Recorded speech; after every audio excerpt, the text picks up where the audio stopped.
Hey guys, welcome back to new video. तो सबसे पहले बता दो कि मेरा नाम राजेंद्र कुमार है। मुझे जो इस डिपार्टमेंट आप पोस्ट में डाक विभाग में चीजें बीपीएम पद पर 1.5 साल से लगातार ज़्यादा काम करते हो गया है। तो जो भी आप लोगों को इन्फॉर्मेशन दूंगा बिल्कुल ऑथेंटिक और सटीक होगी। तो गाइस, आज की जो वीडियो है इसमें हम लोग जो है डाकघर की जो नई ब्याज दरें आई हुई हैं 1 अप्रैल 2025 से लागू हुई हैं, उन्हीं के जो इंटरेस्ट रेट आया है उसी इंटरेस्ट रेट के बारे में आज की इस वीडियो में हम लोग पूरा चर्चा करने वाले हैं। वो चाहे आपका पोस्ट ऑफिस का कोई भी अकाउंट हो, ओएसबी अकाउंट हो, आरडी अकाउंट हो, टीटी हो, एसएसए हो, एनएससी हो, केवीपी हो, या फिर एससी हो, यानी कोई भी अकाउंट हो, एमआईएस हो, कोई भी अकाउंट हो जो कि हमारे पोस्ट ऑफिस का अकाउंट होना चाहिए। तो उसकी जो ब्याज दरें हैं 1 अप्रैल से लागू हुई हैं, तो उस ब्याज दरों में कितना क्या बढ़ोतरी हुई है या फिर जो है यहाँ पे घाटा हुआ या फिर मुनाफा हुआ है, तो उसी के बारे में आज की इस वीडियो में पूरा चर्चा करने वाले हैं। आप लोगों को कितना जमा करने पर कितना फ़ायदा मिलने वाला, ठीक है। तो इसी टॉपिक पे आज की इस वीडियो में पूरा चर्चा होने वाली, तो आप लोग पूरा वीडियो जरूर देखेगा। अगर मेरे इस चैनल पे नए हो, अगर अभी तक सब्सक्राइब नहीं किया हुआ है तो प्लीज़ चैनल को सब्सक्राइब जरूर कर लें, क्योंकि इस चैनल पर आप लोगों को जीडीएस की रिकॉर्डिंग पल पल की और ऑथेंटिक अपडेट मिलती रहती है। उससे पहले बता देते, चैनल पे नए हो और प्लेलिस्ट वाले पे नहीं गए हो तो वहाँ पे आप लोग जाना, आपको बहुत सारी प्लेलिस्ट मिल जाएंगी, जैसे जीडीएस जुलाई 2024 वैकेंसी, जीडीएस जनवरी 2025 vacancy, India post, GDS rule थी, online transfer portal, salary slip, GDS TMTS, postman mail card, promotion examination, GDS first document verification, GDS second document verification, Darpan app, IPPB ELC, ये सभी playlist इसी channel पे मिल जाएगी। जो भी आप लोगों के मन में कन्फ्यूजन चल रहा हो, आप लोग इन सभी प्लेलिस्ट पे जाकर अपना कन्फ्यूजन दूर कर सकते हो। तो यहाँ पे आप लोग देख रहे होंगे जो है पोस्ट ऑफिस की नई ब्याज दरें हैं, जो कि हमारे 1/4/2025 से लागू हुई हैं। हर 3 महीने में पोस्ट ऑफिस की ब्याज दरें बदलती रहती हैं, जैसे अप्रैल से लेकर अप्रैल, मई, जून, यानी 3 महीने तक ये ब्याज दरें रहेंगी। उसके बाद फिर से नई ब्याज दरें यहाँ पे लागू की जाएंगी हमारे विभाग के द्वारा, यानी पोस्ट ऑफिस के द्वारा, ठीक है। सबसे पहला जो हमारा अकाउंट है सीनियर सिटीजन सेविंग स्कीम, जिसे हम लोग SCSS कहते हैं। तो इसका जो आपका ब्याज दर है सबसे ज़्यादा पोस्ट ऑफिस में जो सबसे ज़्यादा ब्याज दर है केवल सुकन्या और SC/SC में होता है, यानी SSA और SC/SC में होता है। 8.2% इसमें ब्याज होती है। SS में जो है 8.2% ब्याज है और SSA में जब भी है 8.2% ब्याज है। सुकन्या समृद्धि अकाउंट जो होता है, जो बच्चियों का होता है, ठीक है, उनका जो अकाउंट होता है SSA कहते हैं, उनमें भी जो है 8.2% यहाँ पे ब्याज रखी गई है, ठीक है। नेशनल सेविंग सर्टिफिकेट की बात करेंगे, जिसे हम लोग NSC कहते हैं। वो जो 5 साल का होता है, 7.7% इसमें ब्याज है, ठीक है। किसान बचत पत्र KVP जिसे हम लोग कहते हैं, जो कि हमारे 9 साल 7 महीने का होता है, 7.5% KVP यानी किसान विकास पत्र में यहाँ पे जो है ब्याज दर रखी गई है, ठीक है। 5 साल के अगर आप लोग टाइम डिपॉजिट करते हो, यानी कि टर्म डिपॉजिट जिसे हम लोग कहते हैं, TD कहते हैं, तो 5 साल का अगर आप लोग TD करोगे तो उसके लिए 7.5% ब्याज है। अगर उसी को 3 साल का करोगे तो 7.1% ब्याज है।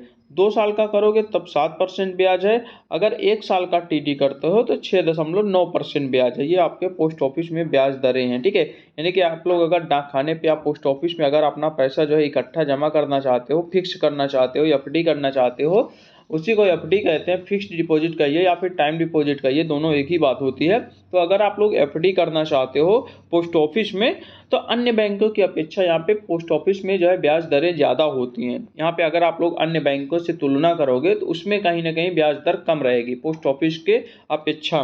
5 साल में 7.5%, 3 साल में 7.1, 2 साल में 7% और 1 साल के लिए 6.9% ब्याज यहाँ पे TD में रखा गया पोस्ट ऑफिस का जो FD होता है, ठीक है। मंथली इनकम स्कीम होता है MIS जिसे कहते हैं, उसमें जो है 7.4% ब्याज है, ये भी जो है 5 साल के लिए होता है। पब्लिक प्रोविजन फंड जिसे हम लोग PPF कहते हैं, तो ये जो है 15 साल का होता है, इसमें जो है 7.1% इसमें ब्याज रखी गई है। PPF में पोस्ट ऑफिस का जो PPF होता है उसमें 7.1% ब्याज यहाँ पे रखी गई। RD जिसे हम लोग रिकरिंग डिपॉजिट कहते हैं, जो कि हर मंथली जमा होता है, ठीक है, उसके जो ब्याज है 6.7% ब्याज है, ये भी 5 साल के लिए आपका होता है।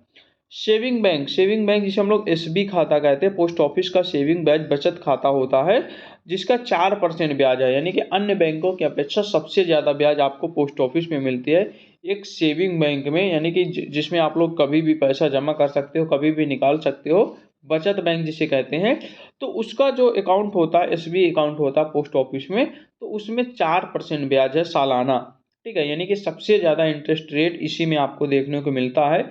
अन्य बैंकों की अपेक्षा सेविंग बैंक में सबसे ज़्यादा इंटरेस्ट रेट 4% यहाँ पे देखने को मिल रहा है। तो ये आप लोग देख सकते हो जो है पोस्ट ऑफिस की जो है ब्याज दरें। देखिए, एक जो आपका अकाउंट था जिसे हम लोग महिला सम्मान बचत पत्र कहते हैं, उसको जो है पोस्ट ऑफिस ने बंद कर दिया है, यानी कि 1 अप्रैल 2024 से, सॉरी 1 अप्रैल 2025 से जो है वहाँ पे उस अकाउंट को बंद कर दिया गया है, यानी उस स्कीम को ही बंद कर दिया गया है हमारे पोस्ट ऑफिस के द्वारा, जिसके रिगार्डिंग मैंने वीडियो भी बनाया था और आप लोगों ने वीडियो देखा भी होगा। उसमें मैंने सारा डिटेल्स समझाया था कि किस कारण से वहाँ पे बंद हुई हैं और जो पुराने अकाउंट है वो कैसे चालू रहेंगे, नए अकाउंट कब से नहीं खुलेंगे, उस पर मैंने प्रॉपर एक वीडियो बना रखा है, आप लोग जाके देख लेना। ठीक है, तो ये आप लोग देख सकते हो। यहाँ पे अगर आप लोग थोड़ा सा यहाँ पे अगर एनालिसिस करोगे या फिर जो उदाहरण देखोगे, जैसे आरडी की बात करें तो आरडी अगर कोई मतलब कि कोई कैंडिडेट है 100 रुपया जो है आरडी जमा करता है, ठीक है, तो उसको 5 साल तक टोटल जमा करना पड़ेगा। 5 साल का मतलब होता है